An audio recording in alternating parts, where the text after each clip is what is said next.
Good evening, everybody. Scratch that. Let's start all over. I got the need, and the need is for speed. Yeah. I just gotta have to digest the last 24 hours after watching that testosterone-filled, adrenaline-washed movie called Top Gun Maverick.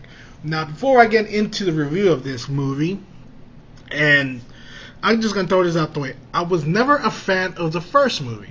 Yes, let the utter shock commence. I didn't care for it. I thought it was propaganda at its best and kind of just really weird. The action scenes were cool, but I thought it was just very 80s, and it didn't age well in my opinion.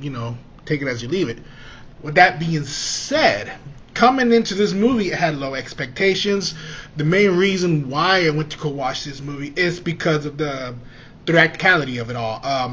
I give this to Tom Cruise. In the past 10 years, he's really developed himself into this great producer who producing these movies, a franchise that should be long dead, and he finds a way to rejuvenate them and makes it unique each and every time, with the Mission Impossible movies mainly, and then now with Top Gun, where he uses these conventional ways of filming movies. He makes sure he sticks with practical effects all the way through, which is a rarity nowadays because of the budget reason.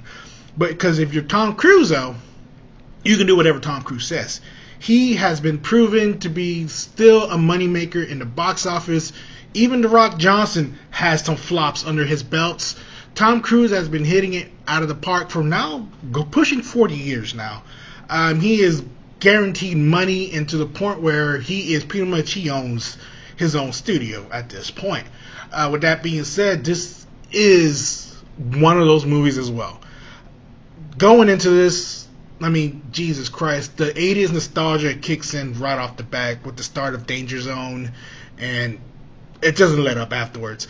The nostalgia factor is in for about a good 20 minutes of it, with the jacket and the motorcycle and the same intro scene of him racing the jet plane.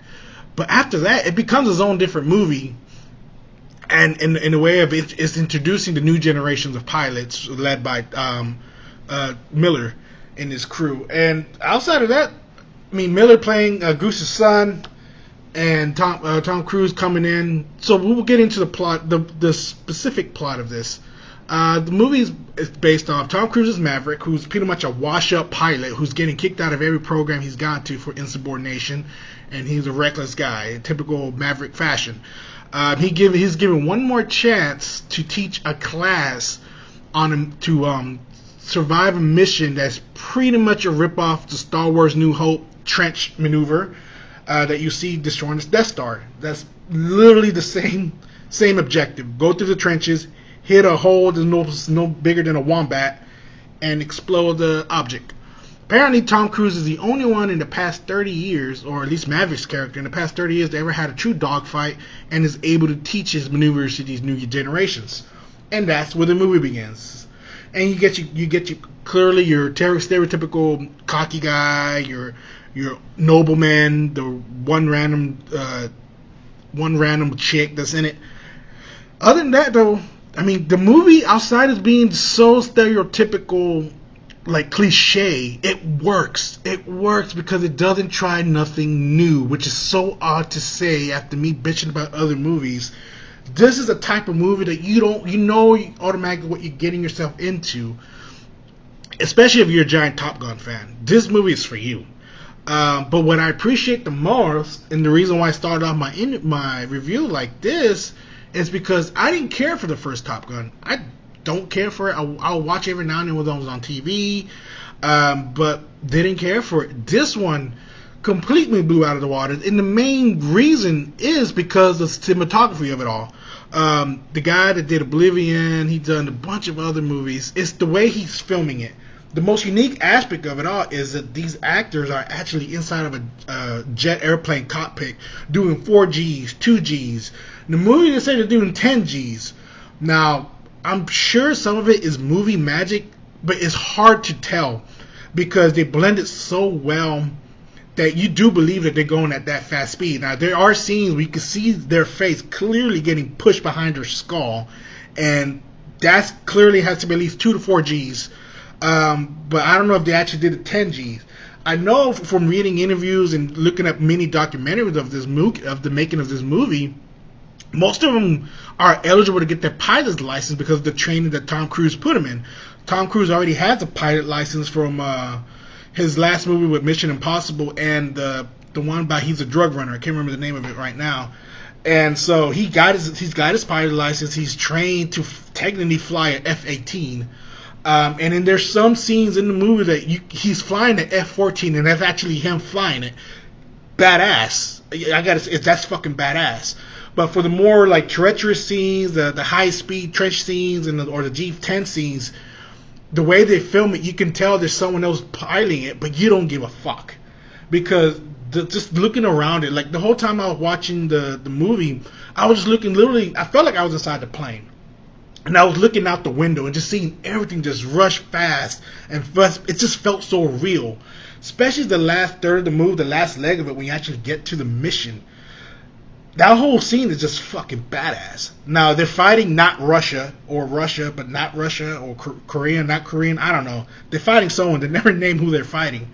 But it's hard to explain. As soon as you hit the first sonic boom of that film, and you see the swirls when he hits the low intense gravity, is off. You literally feel like you're going at that top speed. Your heart starts racing. It's the pure adrenaline rush. And that's all I can say about it, really.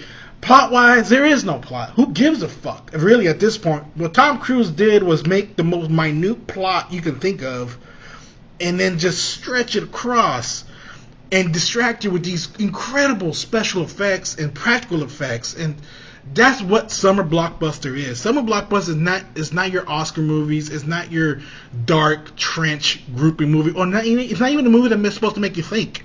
Summer blockbuster movie is there to entertain you. That's it. And this is what that movie did. It entertained the fuck out of me.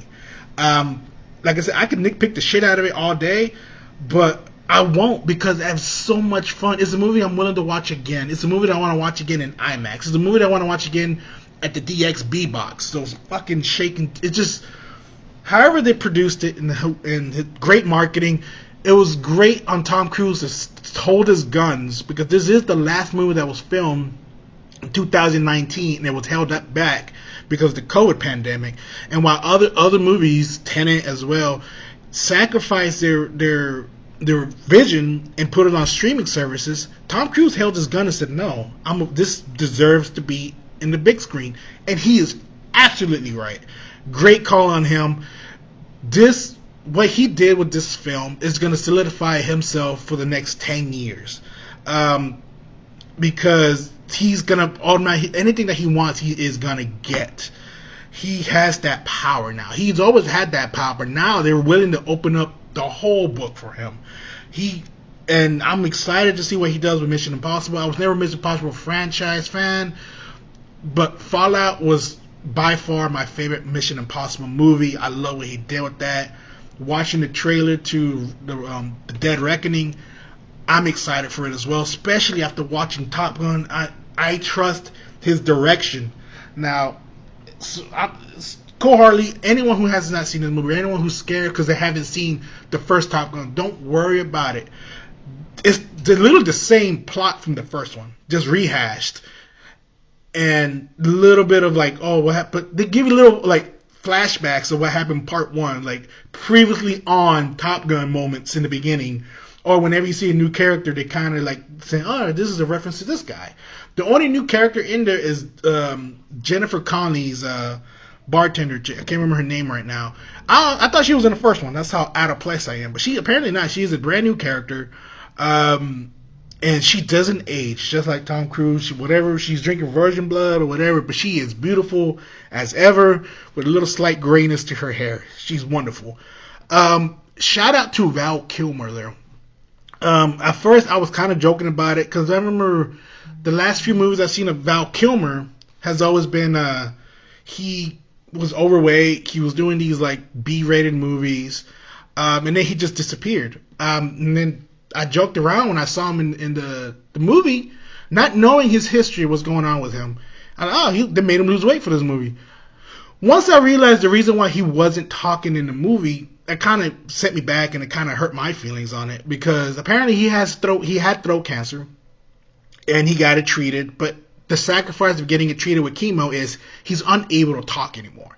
He can't talk. And so in the movie, they add that to his character. He's in it for like 15 minutes. But those 15 minutes, he is just like, he is constantly smiling. Like, you can tell he thought his career was over. He looked like he made those 15 minutes worthwhile. And it's more heartening to know that he couldn't talk. So him typing on the computer to communicate, or the 2-minute scenes where he has them talking with his scratchy voice, it hits even harder now. It's a very emotional moment. And actually, now I'm thinking about it, is probably one of my favorite scenes in the movie is Val Kilmer and Tom Cruise and having a little 15-minute moment. That was surprisingly well done if you know the backstory of it all. But other than that, this is a movie worth watching in the movie theaters. You have to watch it. IMAX preferably, but if you don't have the money for IMAX because of the climate, go ahead and just watch it in the big screen. Just watch it with some loudspeakers. Make the fun out of it. The most fun you can ever have at the movies in a long time. That doesn't require being a superhero or some sci-fi shit. This is some great original IP from an old archaic movie from the 80s that still does the thrills for you. And this is pretty much for everyone. I'm going to give this movie an A+. Easy. Alright, my friends. So I hope till next time, drink safe, drink smart, and drink responsibly.